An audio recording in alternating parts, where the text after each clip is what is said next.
예, 선배 동료인 여러분 반갑습니다. 먼저 어제 동대구역 광장을 가득 메워주신 우리 의원님들과 당원 동지 여러분 그리고 애국시민 여러분께 감사하다는 말씀을 먼저 드립니다. 여러분 잘 아시다시피 지금 현재 우리의 투쟁은 단순히 우리 당을 지키기 위한 투쟁이 아닙니다. 대한민국에서 민주주의를 생존시키기 위한 생존투쟁이다 이렇게 생각을 합니다. 조선시대에도 당파가 있었고 군사정권 시절에도 야당이 있었습니다. 하물며 21세기 대명천지에 야당을 말살하겠다고 하는 것은 자유를 없애고 대한민국에서 민주주의를 박멸하겠다는 뜻이나 마찬가지입니다. 지금 이재명 정권 100일이 지났습니다. 그동안 해놓은 일들을 한번 보십시다. 야당을 탄압하고 종교도 탄압하고 심지어는 대법원도 탄압하고 있습니다. 오늘 법사위에서는 이런 일이 있었습니다. 추미애 법사위원장이 우리 야당 의원들을 대거 퇴장 명령하는 만행이 벌어졌습니다. 정말 이해가 잘 안 갑니다. 대한민국 국회가 어쩌다가 이렇게 처참한 추락의 길을 걷게 되었는지 이해를 할 수 없습니다. 국회 안에서 의사 진행 발언이라고 하는 것은 가장 기본 중에 기본입니다. 의사를 어떻게 진행할지 어떤 안건을 논의를 할지 가장 기본인데 그것을 아예 의사 진행 발언 자체를 주지를 않고 급기야 퇴거명령까지 퇴장명령까지 내렸다는 것은 의회를 더 이상 운영하지 않겠다라고 하는 취지로밖에 읽히지 않습니다. 더불어민주당 반성해야 합니다. 국회 안에서부터 독재가 그냥 만연해 있는 그런 상황입니다. 여기서 우리가 물러서면 자유와 인권, 민주주의를 보장하는 우리 헌법이 무너진다는 비장한 각오로 이 싸움에 임해야 되겠다 말씀드립니다.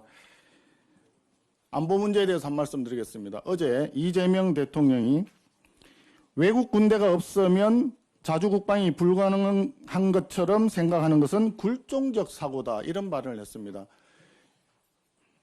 지금 현재 미군을 비롯한 유엔군을 외국 군대라고 호칭하는 것 자체가 심각한 인식 왜곡이라고 생각을 하는데 거기에 자주국방이라고 하는 단어를 갖다 넣었습니다.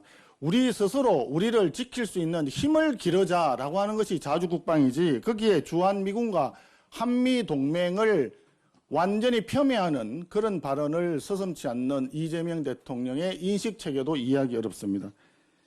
유엔 총회 참석을 위해서 뉴욕 출국을 하루 앞두고 대통령이 이런 발언을 내놓는 것은 한미동맹의 가치를 폄훼하면서 불필요하게 대미 도발을 하는 그런 은사입니다.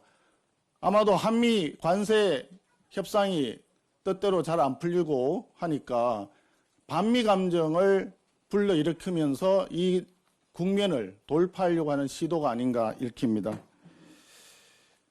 오늘 이재명 대통령 이런 발언도 했네요. 북핵 동결을 수용할 수 있다는 취지의 발언을 했습니다.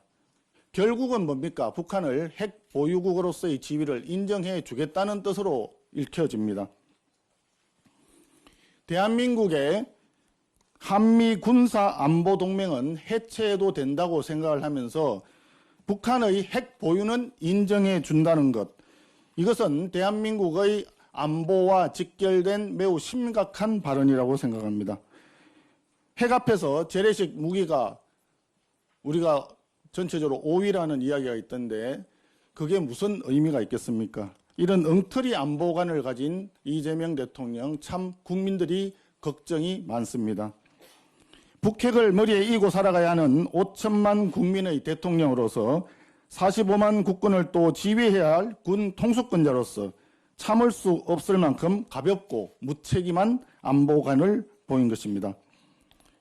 우리가 이처럼 나라의 군사 안보 역량을 스스로 훼손하는 이재명 정권의 무책임한 국방정책에 대해서 앞으로도 철저히 감시해 나가겠다는 말씀을 드립니다.